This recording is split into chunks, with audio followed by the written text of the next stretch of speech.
There's always an opportunity to be a better us for this world, so claim it. It's time to develop me for we.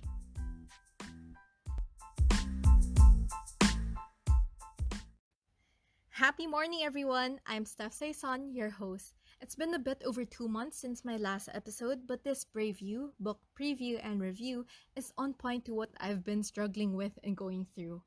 I personally make it a consistent practice to look back so I can look forward toward the right direction with the right attitude. Currently, I've been doing a ton of different projects, from my day job to volunteer work to side hustles and consulting and this podcast.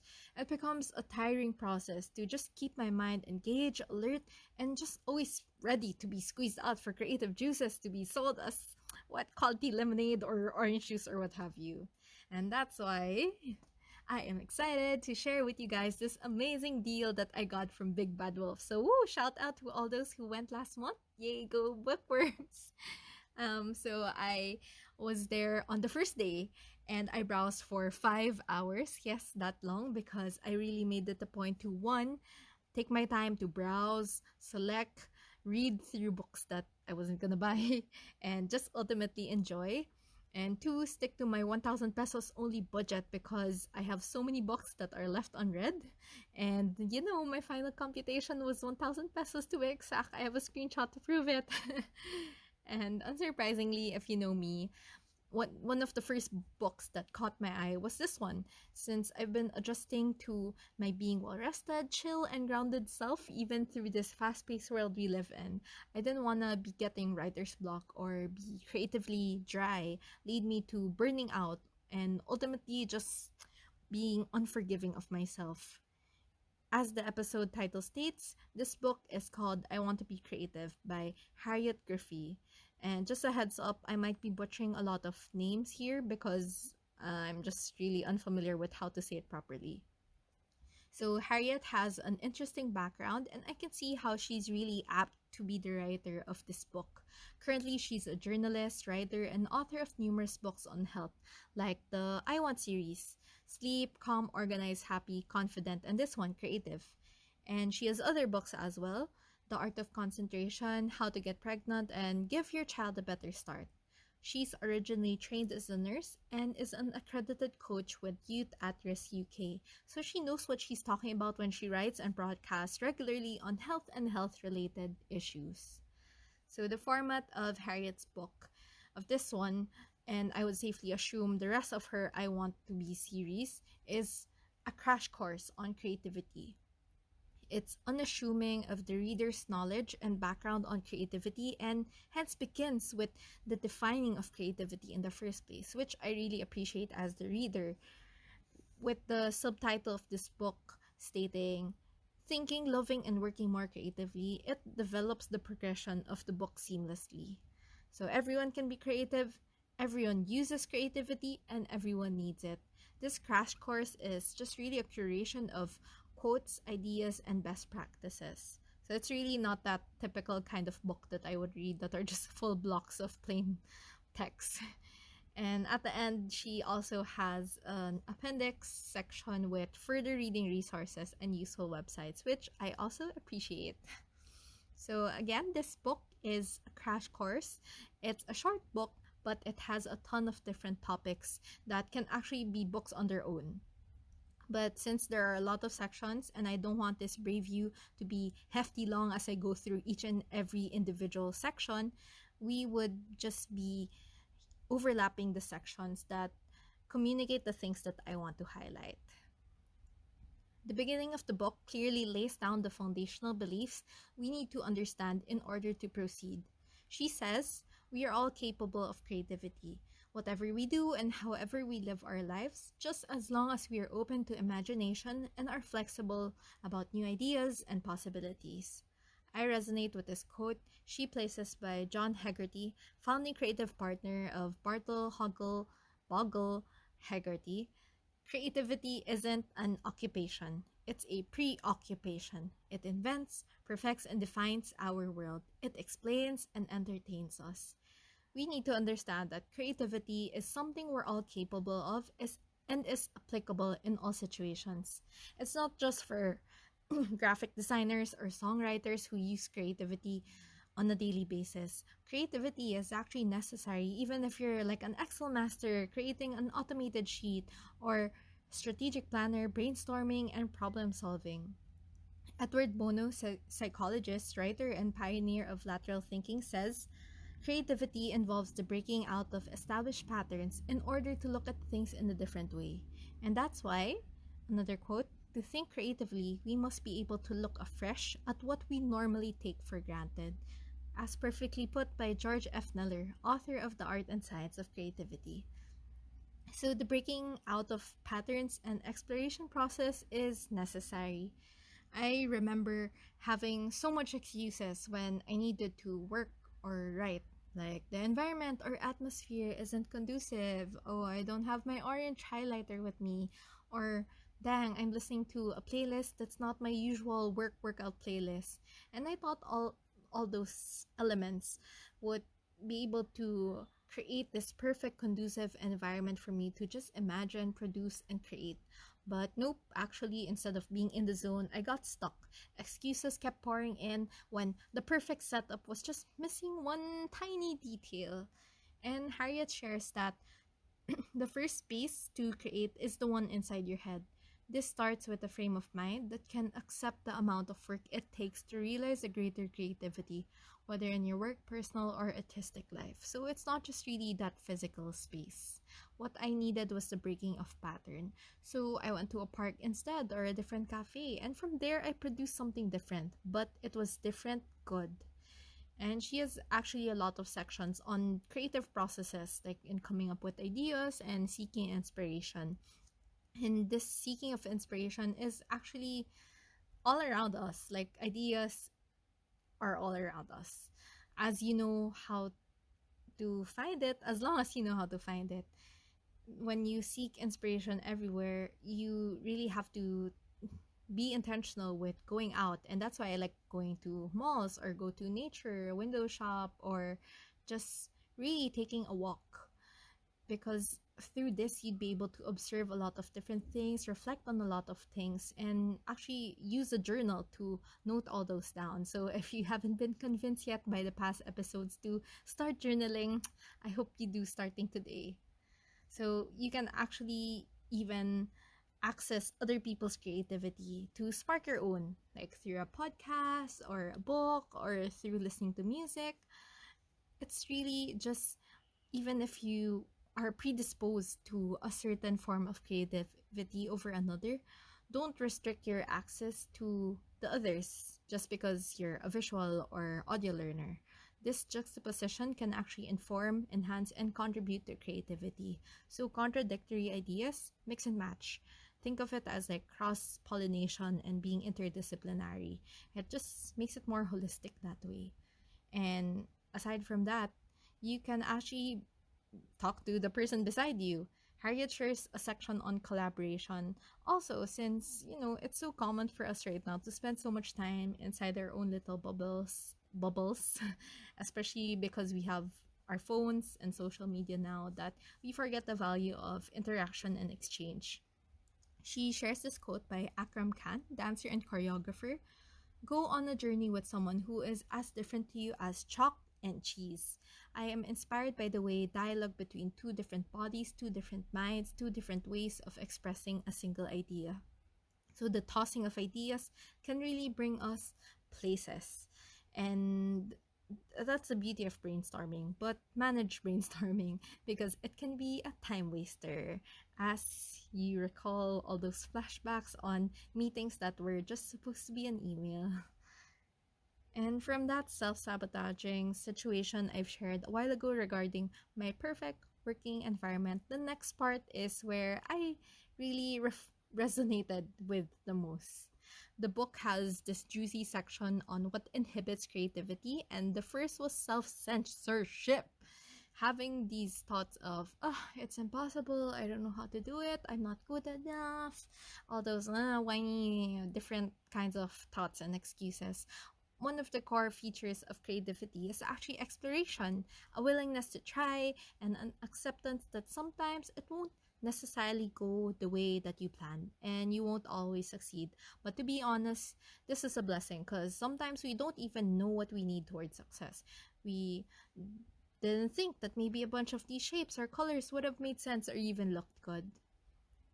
This line reassured me.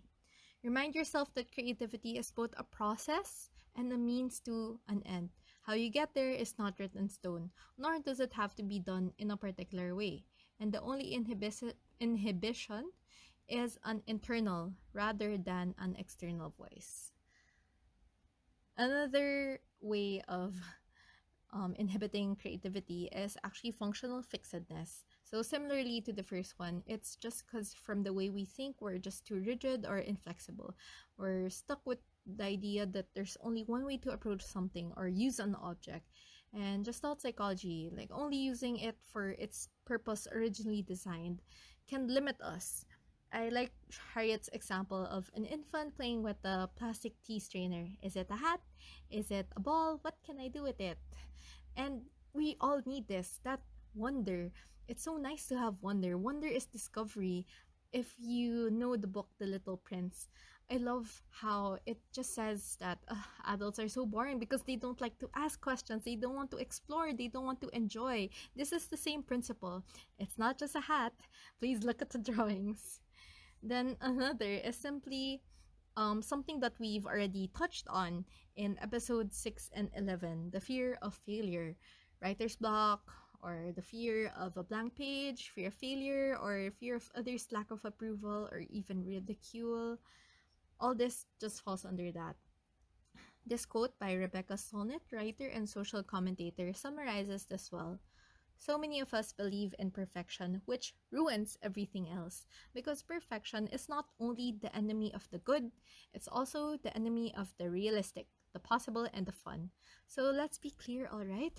Perfection isn't attainable. Don't aim for it. Don't try to work your way towards perfection because you'll never get it. Creativity is a process of exploration. Then nothing can be perfect.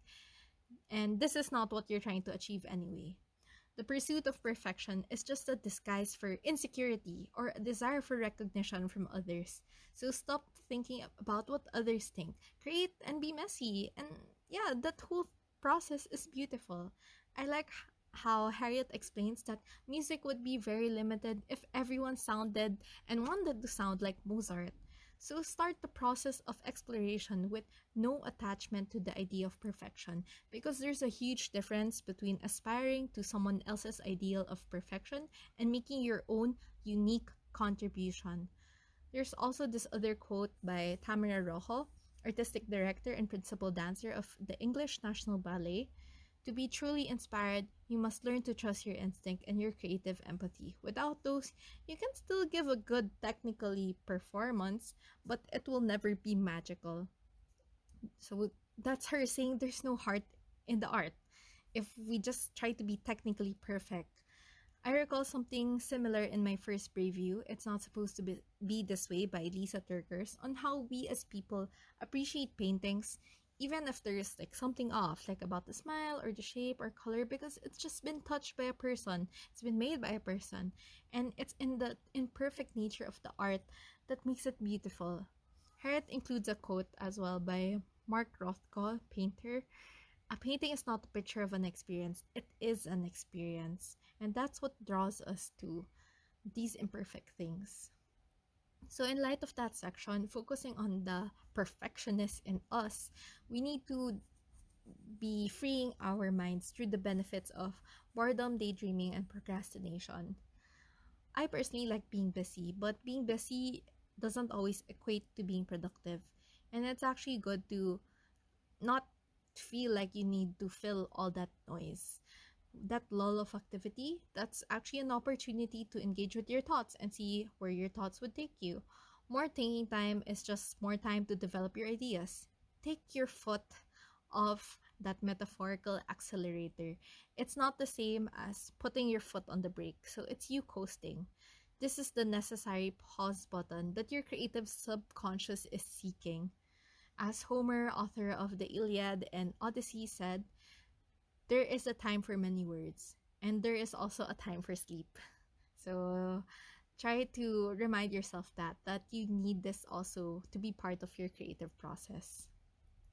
The latter part of the book is also interesting as Harriet creates targeted sections for music, art, writing, and even sports.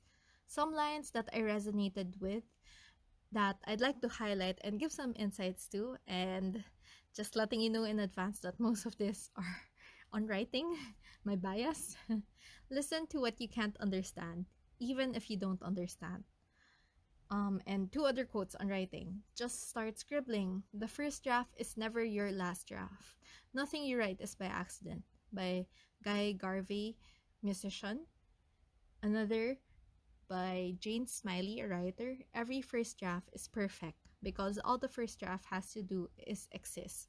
So I really needed to read those two lines because I went into writing just fearing on what to write. I sometimes just look at my laptop and just give up on writing because I didn't know how to say it properly. And when I look at it, it read like trash. And I forget that the first draft is really that space for me to be messy and just put all that ideas out there so that I can further refine it to be the beauty that it has the potential to be. But it won't have that potential if it's never there in the first place. So that's why it's so important to keep a notebook, place your ideas, words that you want to include, phrases, references, sites, sounds, names, or more ideas. And if, again, you're not convinced yet to journal, now's really the time. And another thing on writing is writing to be published. So rejection will always be part of the process. And if you're rejected without a reason, don't expect your hand to be held. So it's really just continually encouraging yourself that it's okay. You don't need to be bothered by people's approval because what you have created is art in itself. And if it's hard to start up that process in creating, Harriet recommends this daily practice of writing every day, of creating every day. Work on it even if you don't want to and you don't know what to do or write. And speaking of that daily practice, she actually ends this book with an on-point section on tenacity and discipline. And she's really just reminding us that putting in hard work is necessary even when it comes to creativity. So it will take energy, no doubt about it, and it will require single-mindedness. She defines tenacity as sticking with something, and it's part of the discipline involved in being creative.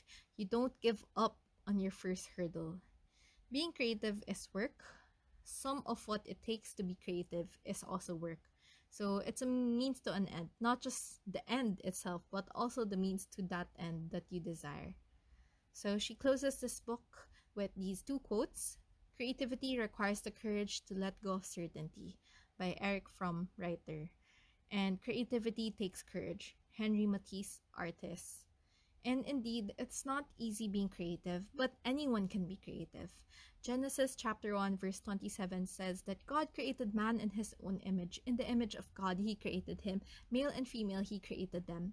Imagine us as humans. We're set apart from trees and animals, and we have this ability to think, reason, and create as we're made in God's image. And I don't know anyone more creative than God. Like, think of all the numbers of species a flower or an animal has, or how each fingerprint or snowflake is just unique on its own. I cannot even fathom how us as people can manage to do that creative work that God just keeps doing without frying our brains or burning out into crisp. So just be encouraged. As Ephesians chapter 2 verse 10 says, we are God's handiwork, created in Christ Jesus to do good works, which God prepared in advance for us to do. Not only is this affirming our worth and value, but also our identity and purpose. So I just feel so loved right now by God and just more than ready to create. So are you ready to create? Thanks for taking the time to listen to this preview. Do you guys have suggestions as to what you want me to do a preview next? I just really enjoy devouring books and I have a long trip ahead, so I'd have time to read. So if you have suggestions, you guys can get in touch with me through my Instagram at Sayson, or if you want to connect formally, you can search me up on LinkedIn. And even email me at developmeforwe@gmail.com for whatever, even partnerships. Again, this is Steph Sayson. Don't forget to make the time to take the time for whatever God is asking you to do right now. Happy morning and see you guys in the next episode.